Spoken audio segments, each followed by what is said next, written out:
हिमाचल प्रदेश के सबसे बड़े अस्पताल शिमला के आईजीएमसी यानी इंदिरा गांधी मेडिकल कॉलेज और अस्पताल में बुधवार से रोबोटिक सर्जरी की सुविधा शुरू हो गई। इसका उद्घाटन मुख्यमंत्री सुखविंदर सिंह सुक्खू ने किया।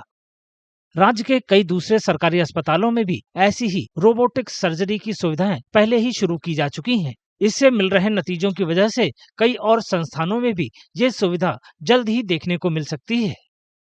ये तकरीबन 7-8 महीने पहले हमने पहले ही रोबोट जो था वो सुपर स्पेशलिस्ट हॉस्पिटल चमियाना में स्थापित किया। उसकी हमने रिपोर्ट्स देखी और खुशी की बात यह है कि 150 के करीब वहाँ ऑपरेशन हो चुके हैं। और उसके बाद हमने फैसला किया कि जो रोबोट है जो एम्स दिल्ली में लगा है उसको आईजीएमसी शिमला, नेर चौक मंडी और हमीरपुर में लगाया जाएगा। ये कदम राज्य सरकार के मेडिकल संस्थानों को बेहतर बनाने की कोशिशों का हिस्सा है।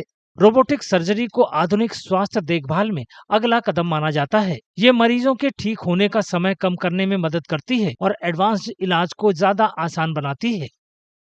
इसमें पेशेंट को जल्दी से ठीक होता है और जल्दी घर जाता है और इसमें जो इसकी कार्य कुशलता है वो वर्ल्ड क्लास है। तो इस रोबोटिक सर्जरी से उत्तर भारत में ये पहले ऐसा सरकारी संस्थान होंगे पूरे प्रदेश में जहां तकरीबन 5 मेडिकल कॉलेज में रोबोटिक सर्जरी की शुरुआत हो चुकी है।